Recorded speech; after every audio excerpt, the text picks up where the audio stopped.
Ramsay brothers की ज़्यादातर फिल्मों के क्रेडिट्स में डायरेक्टेड बाय वाले कॉलम के नीचे आपको दो नाम दिखेंगे, तुलसी रामसे और श्याम रामसे। श्याम जी से कई इंटरव्यू में पूछा गया था कि वो हॉरर फिल्में क्यों बनाते हैं। उनका जवाब हमेशा साफ होता था, पैसा बनाने के लिए। उनकी इस बात पर एक सवाल भी उठना लाजमी है कि पैसा कमाने के लिए ही अगर फिल्में बनानी है तो सेफ ऑप्शन भी चुना जा सकता है, जैसे कि एक्शन फिल्म या कॉमेडी या फैमिली ड्रामा। फिर हॉरर फिल्म ही क्यों? इसका जवाब देने के लिए थोड़ा पीछे चलना पड़ेगा। साल 1934 British film producer William hands ने डायरेक्टर और प्रोड्यूसर एनरिके कैरेरास के साथ मिलकर एक फिल्म प्रोडक्शन कंपनी खोली जिसका नाम था हैमर फिल्म प्रोडक्शन। अगले 2 दशकों तक इस प्रोडक्शन कंपनी ने सिर्फ रोमांटिक और क्राइम थ्रिलर फिल्में बनाई। फिर आया साल 1957 जब सब कुछ बदलने वाला था। हुआ यूं कि एनरिके के बेटे जेम्स को एक आइडिया सूझा, अपनी पुरानी पसंदीदा फिल्मों को फिर से पर्दे पर जीवित करने का आइडिया। इसमें फ्रैंकेनस्टाइन और काउंट ड्रैकुला जैसे नाम थे। जेम्स ने इन किरदारों को लेकर हॉरर फिल्में बनाना शुरू कर दी। डरावना दिखने वाला शैतान, मुंह पर भद्दे लगने वाले मास्क लगाए हुए एक सुनसान बंगला, खून खराबा, जहां फीमेल कैरेक्टर्स को सेक्स अपील के लिए ही इस्तेमाल किया जाता था। ये सब सिग्नेचर ट्रेडमार्क थे उनके फिल्मों के, जिन्हें अपनी स्टाइल की वजह से हैमर हॉरर फिल्म्स कहा जाने लगा था।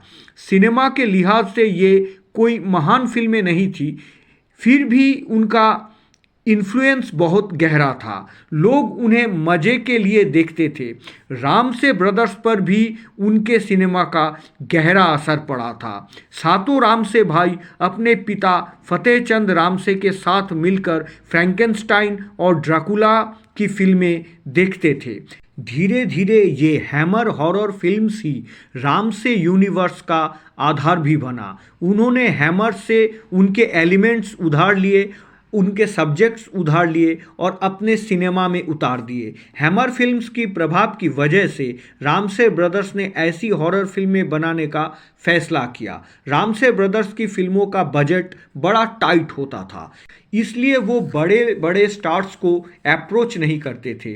फिल्म के सेट पर भी उनका परिवार कुछ न कुछ संभाल रहा होता। वो अपने फिल्मों का लगभग 80% हिस्सा इंडोर शूट करते ताकि लोकेशन के खर्चे से बच सके। अगर उस बचे हुए 20% के लिए बाहर शूट करना भी होता तो अपने फेवरेट लोकेशन महाबालेश्वर पर वो लोग चले जाते।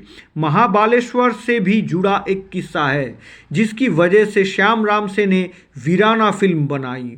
वीराना फिल्म का आइडिया उन्हें मिला। इस किस्से का जिक्र मिलता है फतेहचंद रामसे जी की नातिन अलीशा कृपालनी की लिखी book ghosts in our backyard में।